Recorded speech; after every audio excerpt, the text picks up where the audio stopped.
What is up, everybody? Welcome to the Myrtles. We are in Louisiana and we are having a fantastic time. Oh, this place is just amazing. We are having the best time ever.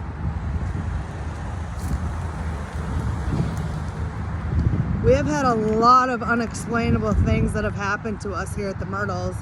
And if you don't know the history of the Myrtles, we are going to talk to you about that in a later episode. This place is one of the most, if not the most, haunted plantations in the United States. And believe me when I say it is haunted.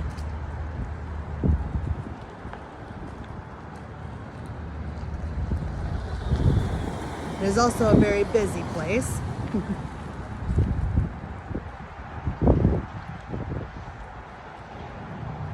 I mean, we are just absolutely blessed that we had the opportunity to come here and experience the Myrtles in real life.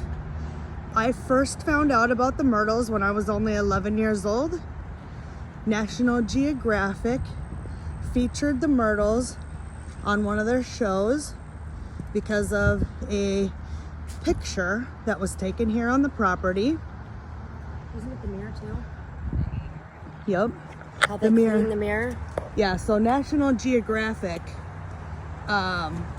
took the mirror and they cleaned it really well and they brought it back, and the things that they scrubbed off, which were handprints, a face, drips of blood. Well, we don't know if they're drips of blood, but it looks like drips of blood dripping down the mirror. National Geographic scrubbed the mirror, got it super clean and shiny, looking like new, brought the mirror back, and everything that was there before reappeared on the mirror in the exact same places. The house has had several owners over the years, many tragedies and death. Do we know how old the house is? Some years, almost 300 years old. Yeah, it's like 229 plus years old.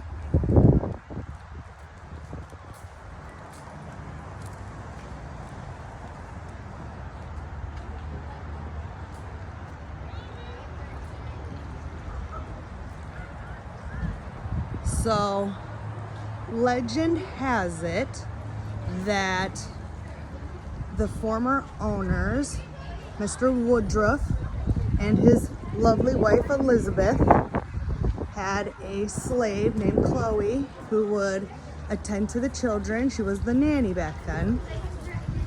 She was eavesdropping quite a bit on Mr. Woodruff and his business happenings, and she was caught eavesdropping and given warnings many times.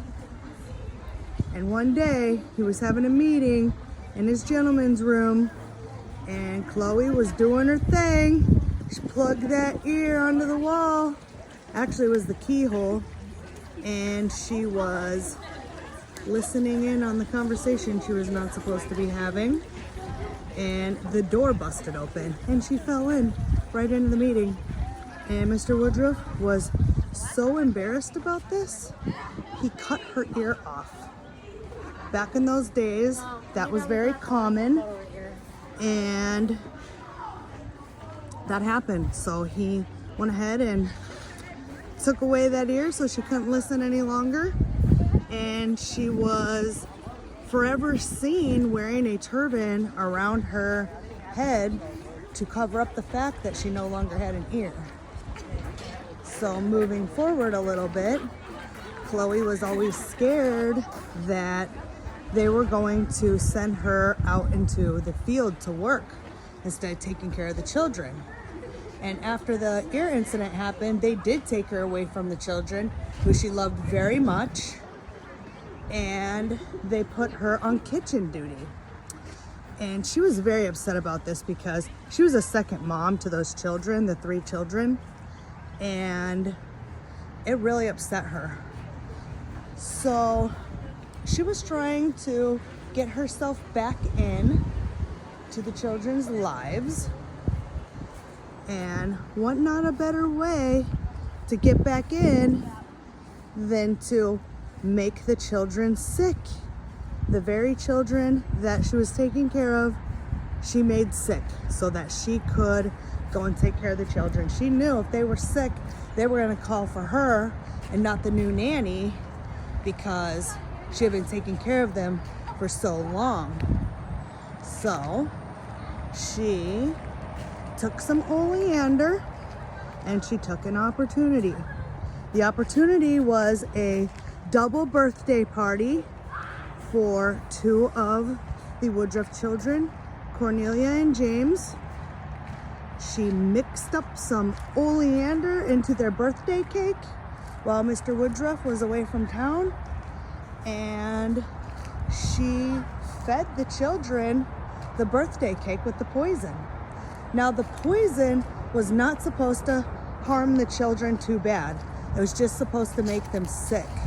Just a little upset stomach, a little nausea, and then she would get called to take care of the children, and she would win the Woodruffs back, and she would be the nanny again.